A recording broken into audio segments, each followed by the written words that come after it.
Hi, I'm Margie. And I'm Barb, and together we are the Real Marketing Mavens.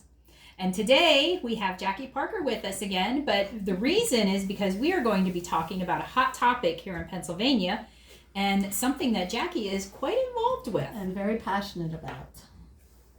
She's the government relations, I don't know who the names of her clients, but that is for medical marijuana. And what would you have? You tell us. I represent the industry. I would say the industry. I have some clients who are from the medical marijuana field, and so we're discussing the issues that are facing Pennsylvanians with marijuana. Okay. And what is the major issue? Well, we have a very strong medical marijuana program, so medical, and it has helped thousands of our residents here in Pennsylvania. There's a list of certain ailments and things that can be treated by marijuana, and so that has been extremely helpful in that regard. There's cancer, anxiety, pain management and it's been found that marijuana does help that. So there is a process, to get your card. You have to be seen by a doctor in various forms, and during the pandemic they did allow for telehealth calls, and so they were able to get certified and get a card even during the pandemic. What we're finding now, though, is, of course, many of our neighboring states are going to adult use, recreational, and so there are many Pennsylvanians who really would like that. Before Senator Fetterman left, and when he was lieutenant governor, he had a listening session, a tour across the state, and went to every single county.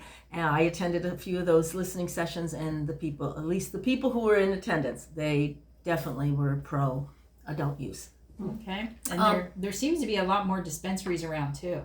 Well, I noticed that. Dispensaries, okay, so that's going to be part of the issue for adult use. But right now, yes, we have about 90 dispensaries around the state. They have to be licensed, and there is, again, a process for licensing both a grower processor. Grower processors are those who grow and also process them into the forms that you might take. So it's generally, pills, tinctures, vaping, and then they do the candies and all that? No, the state of Pennsylvania does not allow edibles to be sold. However, what do people do when they buy the flower? We have no idea. We do know that there's quite a group out there that cooks with it and makes a can of butter, can of oil, can of sugar, can of alcohol. There's all kinds of things, and if you go on YouTube or you go on Google it, they'll have lots of recipes. So you can take that flour. Now again, the state of Pennsylvania doesn't allow selling of that, so in a dispensary you would not find that. Oh, okay. Yeah. I didn't know that. Okay. Yep. So, so where we are now is, okay, can we strengthen the medical marijuana program, which can always be strengthened. The law was passed in 2016. Most of the grower processors and dispensaries came in 2017, so it's really only, a few years old. And so, and we do look at other states. The states around us are now going adult use, but there are 33, I believe, that have medical. So there are many states.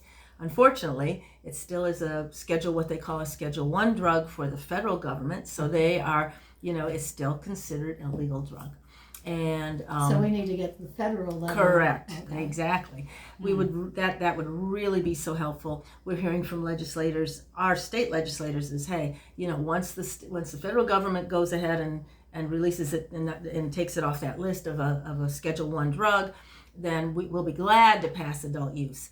But again, there are lobbyists there, and President Biden has said he's for it, doing that, but it hasn't happened. So the state of Pennsylvania, again, because New York and some of our New Jersey's gone, rec. So people are going across the border, even though they shouldn't go across the border to get their marijuana. And we're hoping that we can pass that law. Again, is it split by party a little bit, but we do see that there are legislators on both sides who might want it. Most of the legislators, I would say, on the Republican side are a little more hesitant. So now we have a House that's Democratic, so we're very happy about that. And so we're that we do see some greater movement from the House side, and there'll probably be an adult use bill probably proposed and sent out this year. we're hoping this year. Wow, Well, that's you said exciting. earlier that there was challenges that the growers are having. Yeah, What so are so here those? in Pennsylvania, what we're seeing, again, because it's been what did I say, 6 years old. 6 years. So we have grower processors that are established, and I'm happy about the industry from a community development standpoint, because most of the grower processors took over old warehouses that were left abandoned or empty. Johnstown, Lebanon, Yes. Shamokin, there are areas of that were distressed. Danville had this old, this very old warehouse that was just, sitting behind a fence, and sure enough, here comes the grower processor, takes it over, and of course, by guidelines that the state has on how it's supposed to be set up, it actually looks like a pharmaceutical company. Every one of them, they have to be clean. They have to have certain standards. They can't have people just walking in. There's a very strict process on how you even get in, how you grow it, how you trim it, how you process it. So it is really a pharmaceutical type of atmosphere in every single one of those buildings. But again, to get to the issue, so here we have all of them taking over these buildings, and now we're seeing that there's probably an overabundance because everybody's growing, and so we're hoping that will also help if we pass adult use. Then then that issue of overgrowth and Supply and demand will be better for our grower processors as well. So what should people who are interested in this topic, who would like to see it move forward, what should they do? Like, how can they support? They definitely need to contact their legislators. Okay, well, whoever their representatives are, they certainly can go on Google and look up where your legislator if you do not know. But certainly follow along, and again, advocacy is really important. And the legislators, I think you had mentioned, they do like to hear from you. And if there's enough, as a group that says, hey, we really want this. Here's why. Attend the hearings, with their public hearings, and speak out about it. They certainly can give me a call if there's if they have any other questions. I'm glad to do And that. your number is? 717-571-9653. 571-6953. No, 571-9653. 9653. 717-571-9653. Yep. And we will post that for everybody. Anything All else? right. No. Interesting topic, medical marijuana. And we always like interesting topics, don't we, Yes. Miss Maven? And she has a lot of them. I know, my goodness. Anything else?